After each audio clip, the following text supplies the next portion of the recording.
384장 나의 갈 길 다 가도록.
제 26장. 내 하나님 여호와께서 네게 기업으로 주어 차지하게 하실 땅에 네가 들어가서 거기에 거주할 때에 내 하나님 여호와께서 네게 주신 땅에서 그 토지의 모든 소산의 만물을 거둔 후에 그것을 가져다가 광주리에 담고 내 하나님 여호와께서 그의 이름을 두시려고 택하신 곳으로 그것을 가지고 가서 그때에 제사장에게 나아가 그에게 이르기를 내가 오늘 당신의 하나님 여호와께 아뢰나이다. 내가 여호와께서 우리에게 주시겠다고 우리 조상들에게 맹세하신 땅에 이르렀나이다 할 것이요, 제사장은 네 손에서 그 광주리를 받아서 네 하나님 여호와의 제단 앞에 놓을 것이며 너는 또 네 하나님 여호와 앞에 아뢰기를 내 조상은 방랑하는 아람 사람으로서 애굽에 내려가 거기에서 소수로 거류하였더니 거기에서 크고 강하고 번성한 민족이 되었는데 애굽 사람이 우리를 학대하며 우리를 괴롭히며 우리에게 중노동을 시키므로 우리가 우리 조상의 하나님 여호와께 부르짖었더니 여호와께서 우리 음성을 들으시고 우리의 고통과 신고와 압제를 보시고 여호와께서 강한 손과 편팔과 큰 위엄과 이적과 기사로 우리를 애굽에서 인도하여 내시고 이곳으로 인도하사 이 땅 곧 젖과 꿀이 흐르는 땅을 주셨나이다. 여호와여, 이제 내가 주께서 내게 주신 토지 소산의 만물을 가져왔나이다 하고 너는 그것을 네 하나님 여호와 앞에 두고 네 하나님 여호와 앞에 경배할 것이며 네 하나님 여호와께서 너와 네 집에 주신 모든 복으로 말미암아 너는 레위인과 너희 가운데에 거류하는 객과 함께 즐거워할지니라. 셋째 해 곧 11조를 드리는 해에 내 모든 소산의 11조 내기를 마친 후에 그것을 레위인과 객과 고아와 과부에게 주어 내 성읍 안에서 먹고 배부르게 하라. 그리할 때에 내 하나님 여호와 앞에 아뢰기를 내가 성물을 네 집에서 내어 레위인과 객과 고아와 과부에게 주기를 주께서 내게 명령하신 명령대로 하였사오니 내가 주의 명령을 범하지도 아니하였고 잊지도 아니하였나이다. 내가 애곡하는 날에 이 성물을 먹지 아니하였고 부정한 몸으로 이를 떼어두지 아니하였고 죽은 자를 위하여 이를 쓰지 아니하였고 내 하나님 여호와의 말씀을 청종하여 주께서 내게 명령하신 대로 다 행하였사오니 원하건대 주의 거룩한 처소 하늘에서 보시고 주의 백성 이스라엘에게 복을 주시며 우리 조상들에게 맹세하여 우리에게 주신 젖과 꿀이 흐르는 땅에 복을 내리소서 할지니라. 오늘 네 하나님 여호와께서 이 규례와 법도를 행하라고 네게 명령하시나니 그런즉 너는 마음을 다하고 뜻을 다하여 지켜 행하라. 네가 오늘 여호와를 네 하나님으로 인정하고 또 그 도를 행하고 그의 규례와 명령과 법도를 지키며 그의 소리를 들으리라 확언하였고 여호와께서도 네게 말씀하신 대로 오늘 너를 그의 보배로운 백성이 되게 하시고 그의 모든 명령을 지키라 확언하셨느니라. 그런즉 여호와께서 너를 그 지으신 모든 민족 위에 뛰어나게 하사 찬송과 명예와 영광을 삼으시고 그가 말씀하신 대로 너를 네 하나님 여호와의 성민이 되게 하시리라.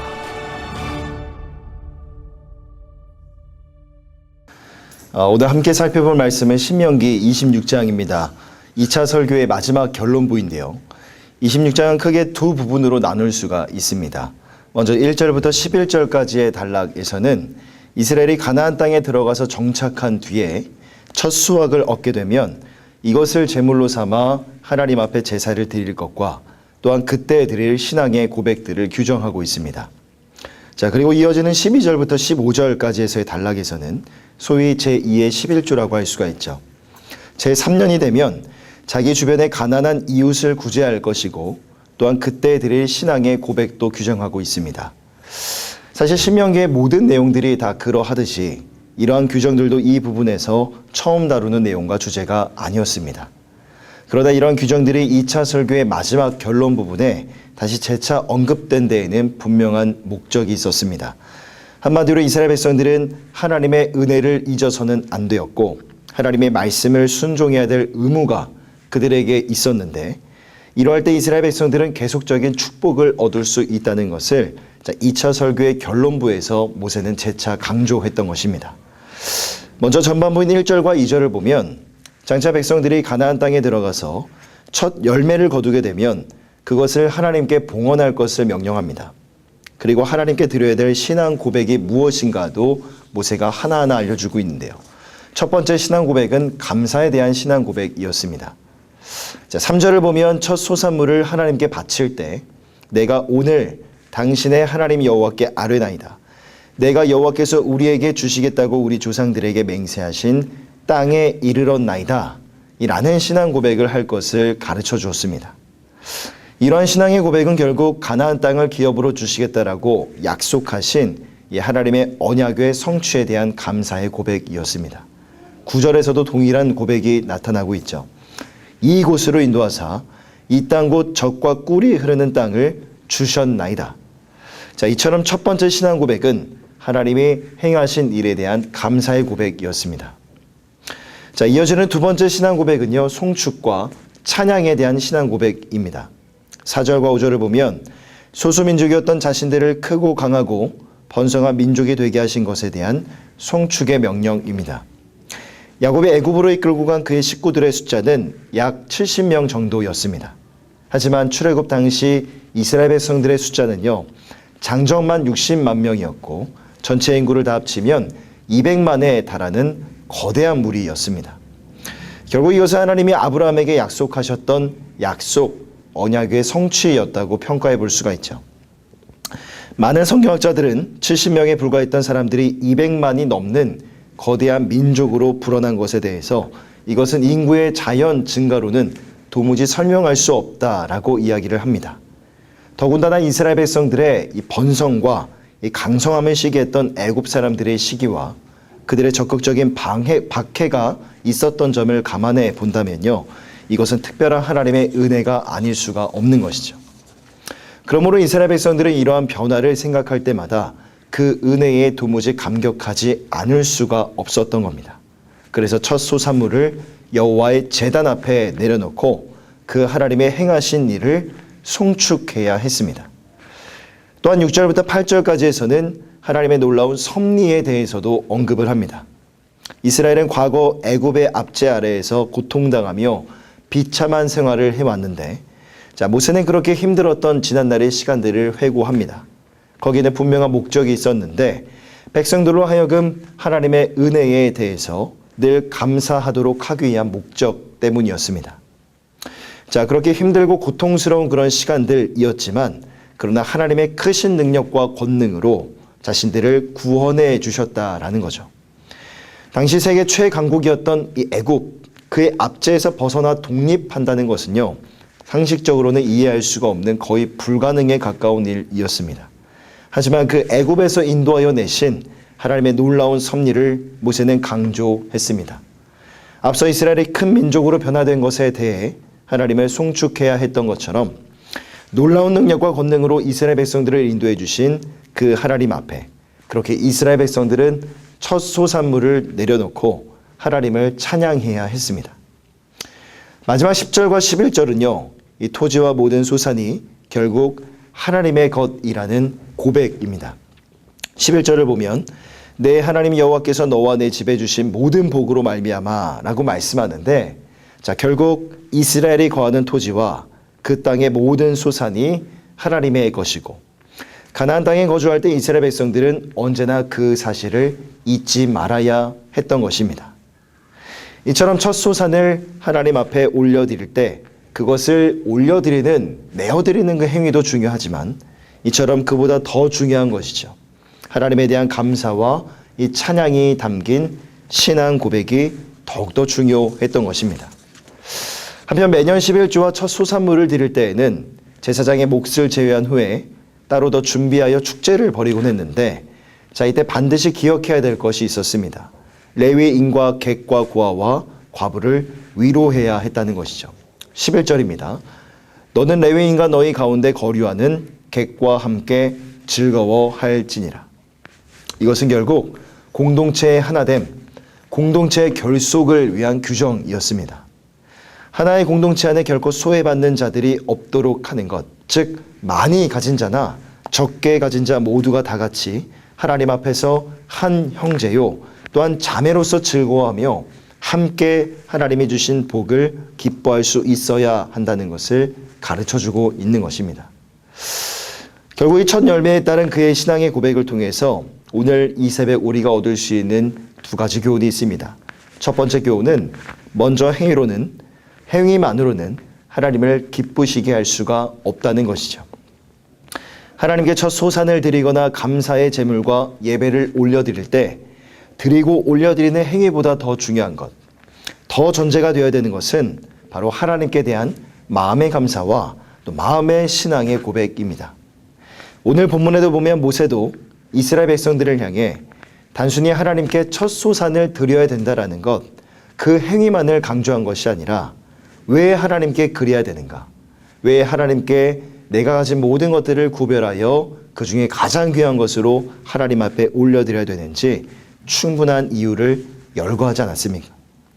하나님께서는 그런 우리 마음의 중심을 바라보시기 때문에 마음속 깊은 곳에 감사를 느끼고 고백하는 자가 올려드리는 그러한 예배, 그러한 자가 올려드리는 그런 예물을 통해 하나님이 기뻐 받으시고 마음 흡족해 하시는 것입니다.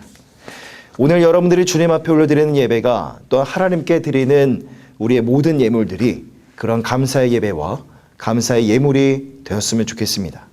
우리 신앙에서 가장 조심하고 경계해야 될 것은요, 바로 신앙의 습관화라고 생각을 합니다.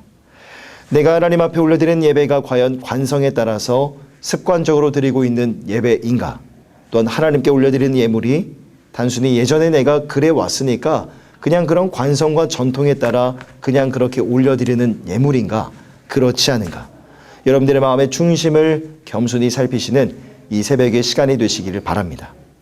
자, 그래서 하나님께 올려드리는 여러분들의 모든 예배와 모든 예물 가운데 여러분들의 사랑의 마음, 그 감사의 고백을 담아 하나님을 찬양하시고 예배하시는 우리 모든 성도님들 다 되시기를 축복합니다. 자, 또한 두 번째로 우리가 얻을 수 있는 교훈은요, 하나님이 주신 재물은 하나님의 영광을 위해 사용되어야 한다는 겁니다. 하나님께서 우리를 시간의 청지기, 물질의 청지기로 삼아 주셨습니다. 그러기에 내게 주어진 이 물질과 이 시간은요, 나의 것이 아니라, 나의 소유가 아니라 하나님이 잠깐 동안 나에게 맡겨주신 것입니다. 그러한 인식이 우리 안에 필요합니다. 그러므로 각자에게 주어진 재물은요, 자신의 이기적인 욕망을 채우고자 하는데 그 목적에만 사용되어서는 안 되고, 가장 먼저는 하나님을 위해서 사용하고 그 다음은 어려운 이웃을 위해서 쓸 줄 알아야 합니다. 그리고 나서 그렇게 사용한 다음에 자신의 필요와 목적에 따라 하나님이 주신 나의 모든 것들을 지혜롭게 선용할 수 있어야 하는 겁니다. 이것이 바로 하나님께서 우리에게 재물과 그 밖의 모든 물질들을 맡겨주신 목적이라고 할 수 있죠.